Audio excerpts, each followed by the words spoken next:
Welcome back to the deep dive. If you're like us, you want knowledge that's not just quick, but really high value. The kind of stuff that can fundamentally change how you approach your work. Exactly. And today we're tackling what might just be the single most valuable skill in the modern workplace: focus. It's a huge topic, and there's this fundamental contradiction we're all living through, right? Oh, absolutely. The work that actually creates value is getting more and more complex. It demands this deep, uninterrupted concentration. Yet all the tools we use, the entire culture of work, seems designed to just chip away our ability to provide that concentration. It's a constant battle. Our sources for this deep dive pull heavily from Newport's analysis on this, specifically his framework for what he calls deep work. Okay, so let's define that. What is deep work? At its core, it's the ability to focus without distraction on a cognitively demanding task. And when you can do that, you produce really high quality stuff and you do it fast. It's basically the formula for elite performance. Hmm. And so our mission today is to uncover not just what it is, but why it's become such a huge competitive advantage. And more importantly, the actual practical ways you can start to cultivate it in your own life. Yeah, the how-to. Okay, let's unpack this. We should probably start with the big picture, the sort of economic reality that makes this skill so essential in the first place. Right. So to really get the value of deep work, you have to look at this massive economic shift that's happening right now. The sources call it the Great Restructuring. The Great Restructure. Okay, I've heard of this. It's from economists Eric Brynjolfsson and Andrew McAfee. That's them. And their whole point is that technology, AI, automation, all of it is moving so fast that it's actually outpacing our ability to develop new skills. So technology is doing all the routine work, and that leaves us with the question, what's left for people to do? Well, it splits the job market in two. It bifurcates. You either learn how to leverage this new technology, or you really risk being automated or outsourced. So according to this analysis, there are really only three groups of people who are set to thrive in this new economy. Yeah, and for most of us listening, the first two are the ones that matter most. First, you have the high-skilled workers. Okay, what does that mean? These are the people who can master complex machines and data really, really quickly. Think of like a data scientist who can just intuitively work with huge data sets. The Nate Silver type of person. Got it. And the second group? They're called the superstars. Technology has created this global marketplace for talent, which means the absolute best person in any given field can now serve a global audience, and, well, they get a huge share of the rewards. Like David Heinemeier Hansson, the guy who created Ruby on Rails. His work scales globally in a way it never could have before. Exactly. And of course, the third group is the owners of capital. The investors like John Doerr, who use technology as a multiplier for their money. So if you want to be in one of those first two groups, a high-skilled worker or a superstar, the argument is that you need two core abilities. That's the crux of it. First, you need the ability to master complicated things Sure. fast. A new coding language, a new financial model, whatever. And second? The ability to produce at an elite level. And that means both high quality and high speed. And this is where deep work comes in. It's the engine that powers both of those abilities. It really is. When you're in that state of deep focus, you're literally reinforcing the neural pathways you need to master a skill. Mm-hmm. But it also just makes you so much faster. Why faster? I mean, beyond just not being interrupted. It's because you eliminate something called attention residue. Attention residue. Okay, break that down for me. What is that? So when you switch tasks, let's say you're writing a really complex report, and you jump over to answer a quick email, your attention doesn't switch cleanly. Ah, okay. A piece of your focus or residue is still stuck on the report, or actually on the email you just answered. And if you're switching back and forth all day, that residue builds up and just drags down your brain's performance. It's like you're only ever working with, 80% of your brain at any given time? If you're lucky. Deep work is about getting that to 100% on one single important thing. Now, we do have to mention the counterpoint, right? People like Jack Dorsey who seem to thrive in these super distracted, high-level executive roles. Sure, but the sources are pretty clear that he's the exception that proves the rule. Yeah. That kind of role is about communication and decision-making triage. For the vast majority of us who actually have to produce things, that kind of focus is becoming non-negotiable. Which brings us to the big paradox. If deep work is so valuable, so essential for success in this new economy, why is it so incredibly rare? What's fascinating here is that pretty much all the big trends in modern business are actively working against our ability to focus. Organizations are almost perfectly designed for shallow work. Let's start with the physical space. The open office. Oh, the open office. The idea was collaboration, right? Serendipity. That was the idea. But the reality, and study after study shows this, is just constant visual and auditory interruptions. It's a disaster for concentrated thought. And then you have the digital side of things, the instant messaging culture. Right. It creates this constant pressure to be available, to respond immediately. So you're always checking Slack, always checking email, just fracturing your attention over and over. You're constantly paying that attention residue tax. And it's not just internal stuff. There's even pressure for a social media presence. Even at a place like the New York Times, there can be this expectation to be part of the conversation online. Which pulls you away from the actual deep work, the writing, the research, the analysis, that creates your value in the first place. So why do companies let this happen? Why aren't managers stepping in to protect their team's focus? It boils down to a couple of major organizational blind spots. The first one is called the metric black hole. The metric black hole. Yeah.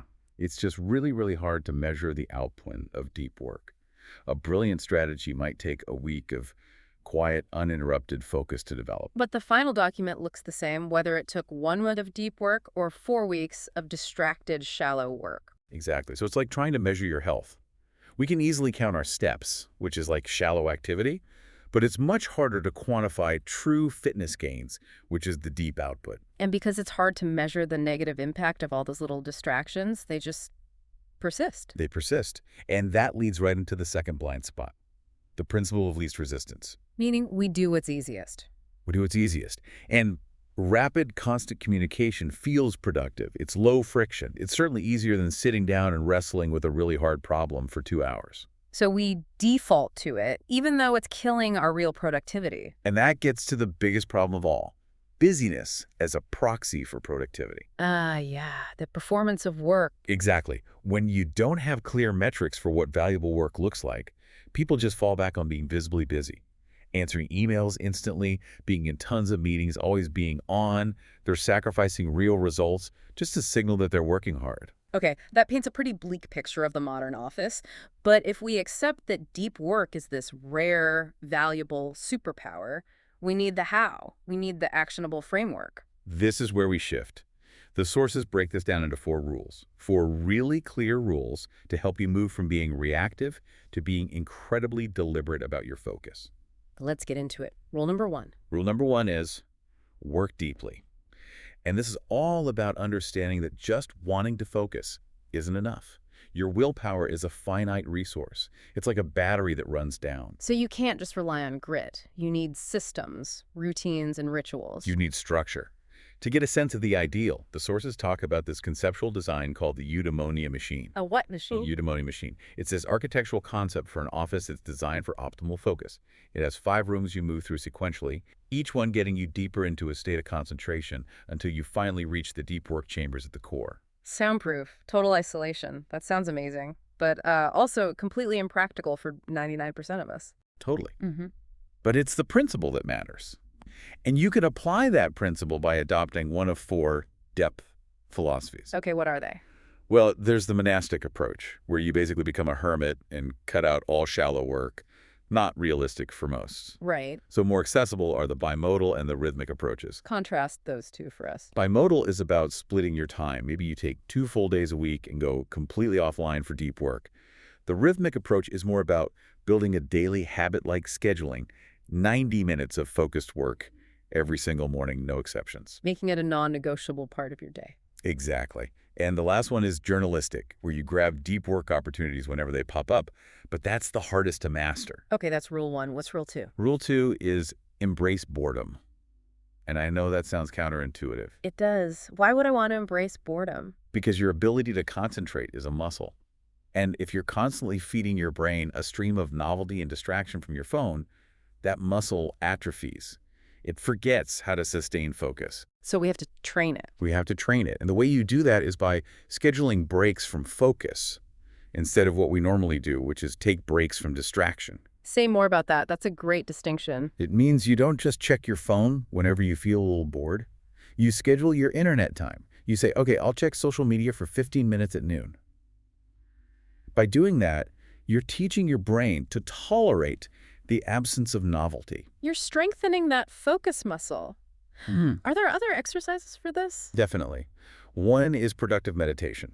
You take a well-defined professional problem, and you think about it deeply while you're doing something physical but mindless, like walking or driving. So your body is occupied, which frees up your mind to focus without getting distracted. Precisely. The other one is just straight-up memorization drills, like memorizing a deck of cards. It's a pure concentration workout. It forces intense attention and builds that capacity over time. Okay, on to rule number 3. This one's a big one. Quit social media. This is often the hardest for people to accept, but it's about changing your entire mindset around tools. Most of us operate under what Newport calls the any benefit mindset. Which is, Yeah, if a tool offers any small potential benefit, we feel like we have to use it. right. We see a tiny bit of upside and completely ignore the massive downside, which is a constantly fragmented attention span. So the alternative is the craftsman approach. The craftsman approach. Yeah. A craftsman is ruthless about their tools. They only adopt a tool if its positive impact on their core work significantly outweighs the negatives. So you have to be really clear on your goals and then ask if Twitter or Instagram is actually truly helping you get there in a meaningful way. And to test that, the sources recommend the 30-day social media detox. I've heard of this. You quit a service for a month. Yep. And at the end, you ask yourself two very specific questions. One, would the last 30 days have been notably better if I had used this service? Not just a little better, but notably better. And the second question. Did anyone care? Did anyone important in my life even notice I was gone? And the answer to both, for most people, is a resounding no. Which is a pretty clear sign that the tool isn't as critical as you thought. Okay, finally, rule number 4. Rule number 4 is drain the shallows. This means being systematic about minimizing all those low-value tasks that eat up your time but don't really leverage your skills. This sounds great in theory. How do you do it in practice? One strategy is what 37 Signals, the software company, did. Yeah. They moved to a 4-day work week. That hard constraint forced everyone to be ruthless about prioritization. They had to cut the fat from their schedules. That's a version of what's called fixed schedule productivity. You set a hard stop to your workday, say 5 p.m., and you don't work past it. That forces you to be more efficient. It does. A more granular tactic is to schedule every minute of your workday. That sounds exhausting and unrealistic. Things always come up. It's not about sticking to the schedule perfectly. It's about making your time visible. When you have to account for every minute, you're forced to confront just how much time is being stolen by shallow work.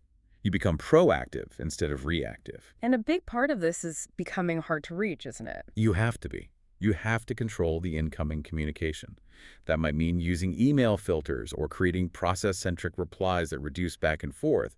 You have to treat shallow work with suspicion because it will always try to take over your day. Wow. Okay, that is a true deep dive into the architecture of focus. When you put it all together, it becomes so clear that deep work isn't some moral stand against technology. It's just a deeply pragmatic skill for getting big things done. It really is. I mean, look at the example of Bill Gates back in 1974.